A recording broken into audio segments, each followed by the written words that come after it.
Hi again then guys, and welcome to another installment of the Beards and Cars podcast, which incidentally you can of course grab in its audio only form via the link down below to SoundCloud. And for this particular topic, it was a community suggested one, and it's a pretty interesting one. It's one that has a lot of appeal to me, especially if you're talking about, for instance, the 80s and 90s in particular. And the 90s, you could argue, is really when this came into full swing.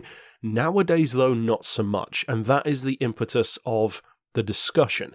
And as you saw from the title and the thumb, it's regarding homologation specials. Now, for those who are unfamiliar with the term homologated cars, basically what that means in the general sense that people refer to it as is when you have a race car that is then allowed on the street in a different form. That tends to be the overarching way in which it's used. Now, literally, it applies to a lot more things than that, but that tends to be what people think of. For instance, a Mercedes CLK GTR is a street homologated version of the CLK GTR race car. Likewise with the Lotus Elise GT1, the Porsche 911 GT1, it's a certain amount of road-going versions, generally speaking, when it comes to racing, built as a requirement or as a necessity under the particular FIA regulations of the time to allow that car to actually compete. And it's a really cool thing, I think, because although it means that generally speaking the race cars won't be quite as extreme, for instance, the silly GT1 cars of the late 90s are not as quick overall as, for instance, a Group C car. They have nowhere near the top speed, nowhere near the power. The cornering is probably better, but that's mostly thanks to the aerodynamic and tyre advancements, not necessarily engines. Now, in terms of modern homologation, it's simply something that you don't really see anymore. And the boring but true answer that really encompasses why, and could easily make this video 2 minutes long, is that it's simply not a requirement anymore. Because there's this unfortunate realization that I think most of us petrol heads will realize or have realized at a certain point in our lives, and that is tying into when people say you should never meet your heroes. Because you'll have this company or this particular car that you'll put on a pedestal for whatever reason, and then when you actually start to find out more about a particular company or a car, you might actually start to like it less. Maybe they've done something that's a bit seedy in the past. Maybe they just didn't treat you in the way that you were hoping as a potential customer. I'm sure, especially for older viewers, maybe if you've gone in to buy a car. I've had a friend, for instance, who went to buy a car from a particular even manufacturer, and they treated him so badly that he ended up buying a car from a completely different company because of that. And it's happened to numerous people. Now, you're probably wondering, what has this got to do with homologation specials? Well, as you would probably know by this point in Beards and Cars, when I go off on a tangent, it does tend to have a reason. And the reason on this occasion is because the point that I'm highlighting is that despite what we would like to believe, the vast majority of occasions when it comes to car manufacturers or even any company that is behind a brand or a product that you love, they're not as friendly and they're not as loyal to you as you are to them. It's one of the reasons why I will openly criticize Forza and Gran Turismo, because at the end of the day, they're not my friend. They don't even know who I am 9 times out of 10, so why should I have that kind of undying, overlook all wrongs loyalty when they simply don't reciprocate that? It's not a clever arrangement to have, to be loyal to someone who isn't loyal to you. And the reason why I'm bringing that up is because these companies only build homologation cars because, drumroll please, they have to. They're not doing it because they want to give you this awesome GT1 car on the street, because if they wanted to do that, they would have done so even when the requirements didn't mean that they had to. They would have done Group C road cars, and although sometimes you will see a race to road homologated vehicle, most of the time it doesn't tend to be the actual manufacturer who's done it. It tends to be some little privateer company or a team who converts the car to road use. And even when the bigger company does it, they don't tend to produce that many, if any, that you can actually buy. For instance, think of when the regulations changed, and it meant that Toyota and Nissan only built 1 or 2 GT1s and R390s. Did they carry on because the customers wanted them so much? No, they just stopped the project. They stopped it dead. They had no loyalty to the people who wanted to see those cars. As soon as it wasn't a requirement anymore for, and let's be honest here and give them the credit that they're due, obvious financial reasons, they did not continue the projects because they didn't deem these road-going versions and variants financially viable. You know, as uninspiring as it sounds, Toyota would make far more money from the Corolla than they ever would from a run of GT1s, and that's just the sad reality of sales. As exciting as a particular car is, it tends to be the more affordable things that will bring in the vast majority of the income. And even on this channel, you can see some examples of that. The videos that I love to make the most tend to be the ones that don't have the most views. I love making unsung heroes. I love doing motorbike reviews. I love reviewing older games like Project Gotham and Test Drive Unlimited. They get the worst views on the channel. And although I don't stop doing them because I don't have the mentality of a car manufacturer, if this were like a Watch Mojo level channel, you can bet your backside Unsung Heroes would not exist anymore on this channel because it wouldn't be viable enough. And unfortunately, those car manufacturers are in the position where not only do they have those kind of decisions to make, but they have to, because they have thousands of employees who are relying on them.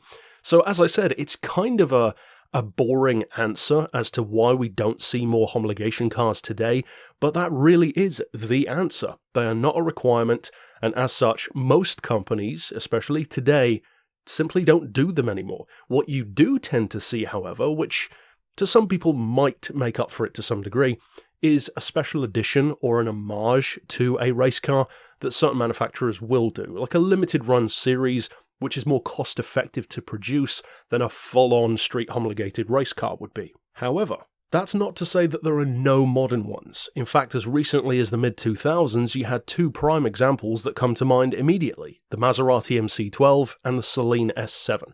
Both of those are essentially reverse-engineered GT1 cars. They are homologated vehicles, except the difference is they almost happen in the reverse way.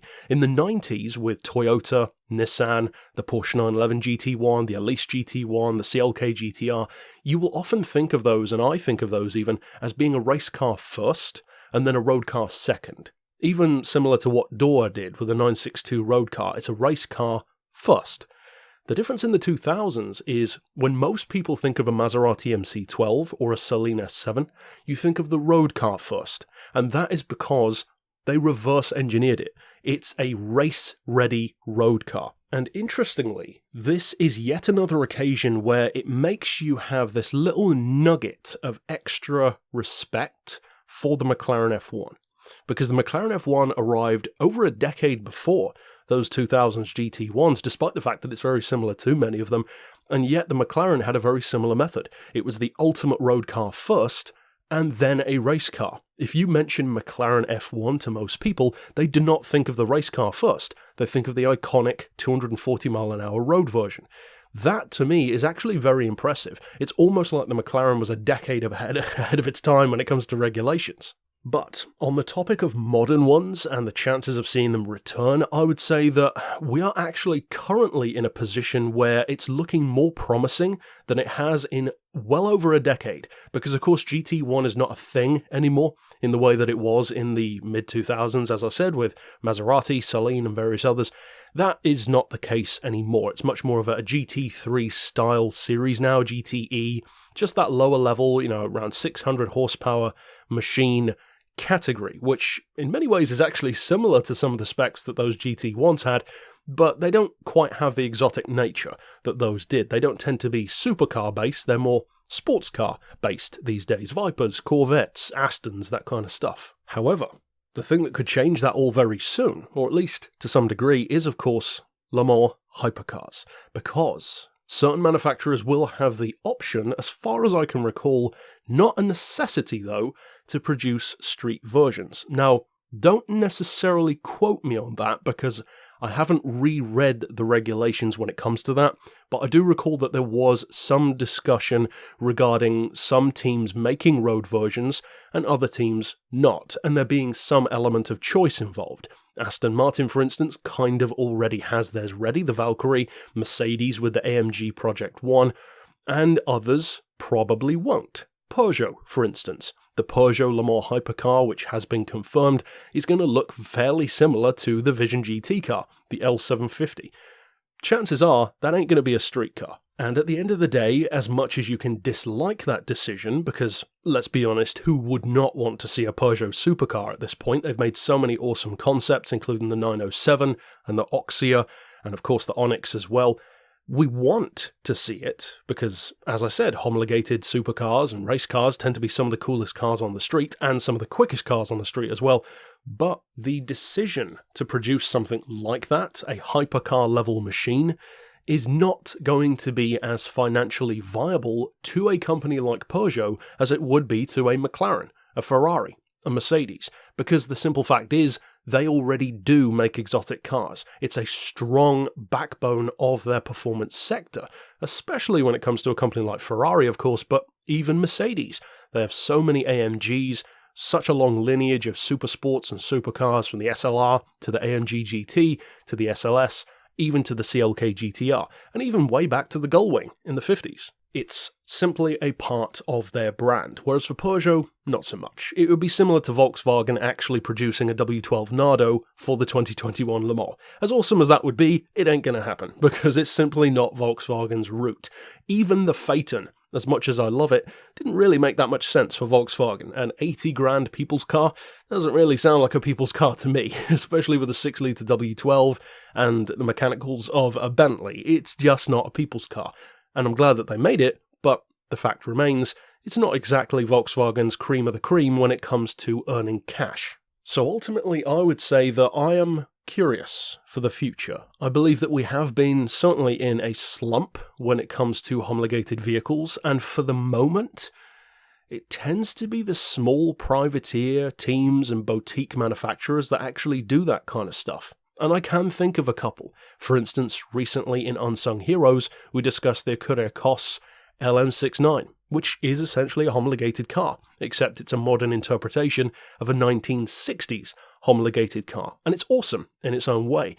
Plus, it has the kind of price tag that you'd expect from something like a Lotus Elise GT1 of 750 grand. On the other hand, you then have, for instance, some companies who are still adopting, I would argue, the 2000s era mentality of making a supercar first and then turning it into a race car, such as SCG, Scuderia Cameron Glickenhaus, who of course has a number of race and road cars which borderline those GT1 style regulations. So it's not so much that homologation has disappeared completely, it's just that it's gotten a lot more quiet, a lot more specialised, and for some strange reason, despite the fact that you would think, with such a drought of homologated specials, you would assume that people would talk about the ones that we do have a lot more, and yet for some weird reason, they don't.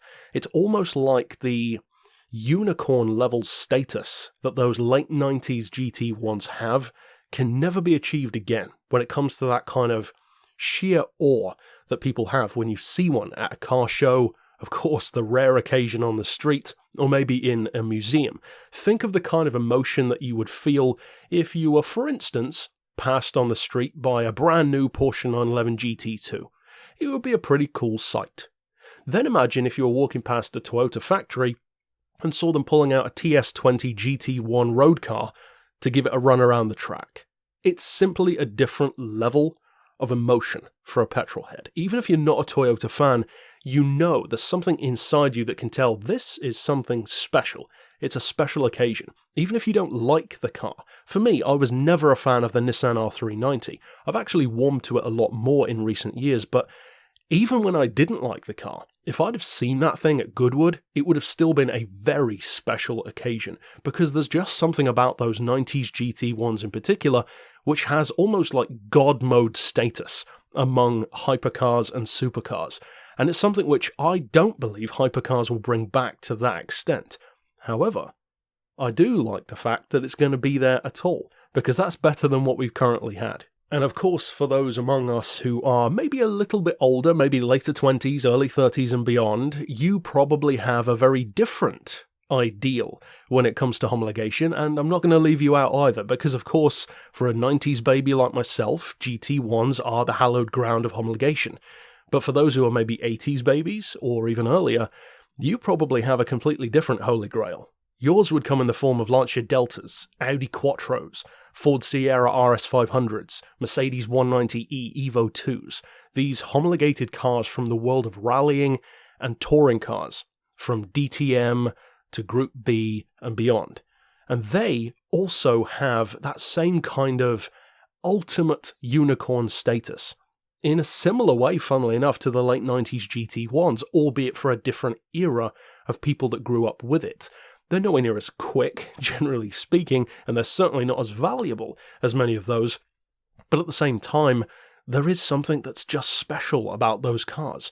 On that side of things, well, unfortunately, chances are, for the moment anyway, you're not going to see that many WRC street cars being produced, but also a lot of that stems from the fact that WRC, in a similar kind of way to GT1 in the 2000s, was almost like a reversal of what it used to be. This idea of having an extreme Group B car in the 80s that was then road homologated, like a Lancia S4 Stradale or a short wheelbase Quattro. That isn't the way it's done anymore. Nowadays you take a Mini Clubman and you turn it into a WRC car, or a Skoda, or a Honda, or whatever the case may be. So it's simply not necessary anymore, which goes back to what I said at the start of the discussion. However, I do think it would be interesting to see what a modern homologated rally car could be like, and this actually ties into probably my final point of the video, which is touching on something that I mentioned earlier, and that is not full-on homologations, but at least cars that kind of keep the spirit of that alive. I mentioned some in the GT1 style, like Cameron Glickenhaus, that sort of thing, but even companies like Audi actually have made special editions which homage things like their DTM touring cars that were not full-on homologations. And the cars, once again, don't get the press that they deserve. They are unsung heroes, despite the fact that so many people clamour for more homologation specials. You'd think, once again, that they'd appreciate them more. But for whatever reasons, they simply don't seem to. However, Audi, as a perfect example, actually did make a borderline homologated vehicle for their DTM car. It's called the Audi A4 DTM edition. I believe they only built 250 of them. It's based on the four-door Audi A4 platform. I think it might be the B7 Audi A4, something like that.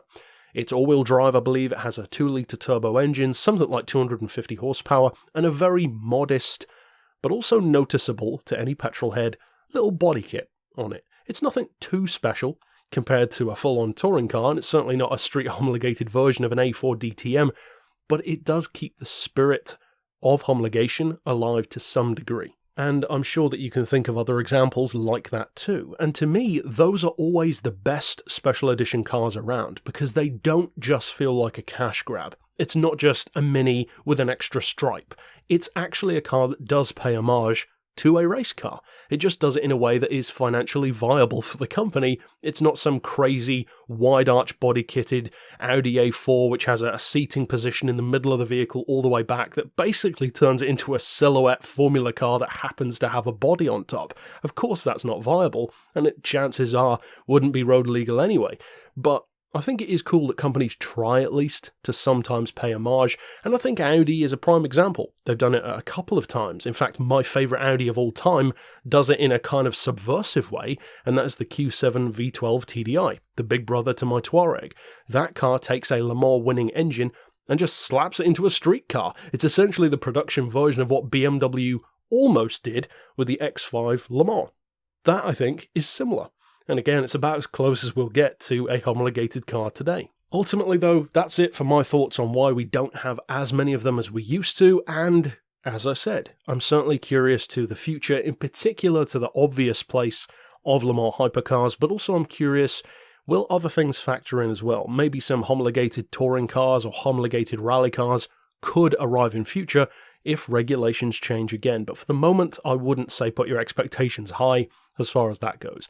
So, of course, tell me your thoughts down below, and until next time, I will see you then. But for now, as always, thanks for watching.